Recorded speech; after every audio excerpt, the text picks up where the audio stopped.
বিরতির পর স্বাগত।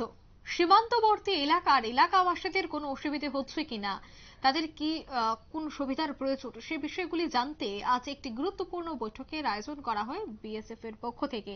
জানা গেছে বিএসএফ এর 109 নম্বর ব্যাটালিয়ন বগফা হেডকোয়ার্টারের উদ্যোগে বেলোনিয়া মহকুমার ঋষ্যমুখে সীমান্ত এলাকায় বিভিন্ন সুবিধা ও অসুবিধা নিয়ে গ্রাম প্রধান, পঞ্চায়েত সহ স্থানীয় গ্রামবাসীদের নিয়ে একটি বৈঠক করা হয়। ঋষমুখ দ্বাদশ শ্রেণী বিদ্যালয়ের কমিউনিটি হলে এই সমন্বয় বৈঠকে উপস্থিত ছিলেন বিএসএফ ত্রিপুরা শাখার আইজি পীযূষ পুরুষোত্তম দাস। এছাড়াও ছিলেন বিএসএফ উদয়পুর বিভাগের ডিআইজি অনিল শর্মা এবং বিএসএফ এর 109 নম্বর ব্যাটালিয়ন বগাফা হেডকোয়ার্টারের second in command Dilip Kumar.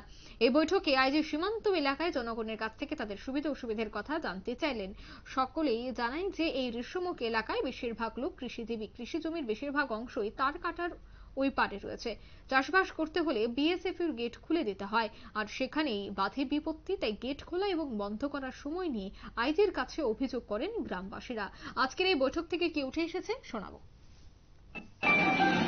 हमारे बीओपी के ऑफिसर्स के साथ गांव के सरपंच और प्रधानों के साथ और महिलाओं के साथ हमने एक विलेज कोऑर्डिनेशन मीटिंग की है।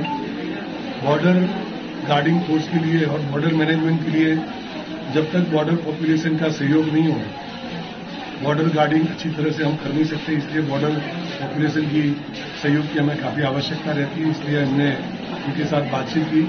उनके गेट मैनेजमेंट के रिलेटेड जो भी इश्यूज थे वो उन्होंने हमें बताया और उसको हमने रिजॉल्व किया है। और आगे भी उनकी कोई भी समस्या है वो हमारे ध्यान पे लाएंगे, हम उसको रिजॉल्व करवाएंगे। आज की मीटिंग काफी अच्छी रही और काफी अच्छे लोगों ने उसको अटेंड किया और इनका सहयोग हमें काफी उत्साहित किया। আপনারা শুনলেন তাদের বক্তব্য। সৌহার্দ্যপূর্ণ বৈঠকে উভয় পক্ষে সন্তোষ ব্যক্ত করেন। এই সমন্বয় বৈঠক প্রসঙ্গে আইজি ব্যাটাল পীযূষ পুরুষোত্তম দাস বলেন, স্থানীয় বিওপির অফিসারদের সাথে সীমান্ত এলাকায় গ্রামবাসীদের সৌহার্দ্যপূর্ণ আলোচনা আজ ফলপ্রসূ হয়েছে। নিয়ে নিচ্ছে ছোট্ট একটি বিজ্ঞাপন বিরতি, সঙ্গে থাকুন।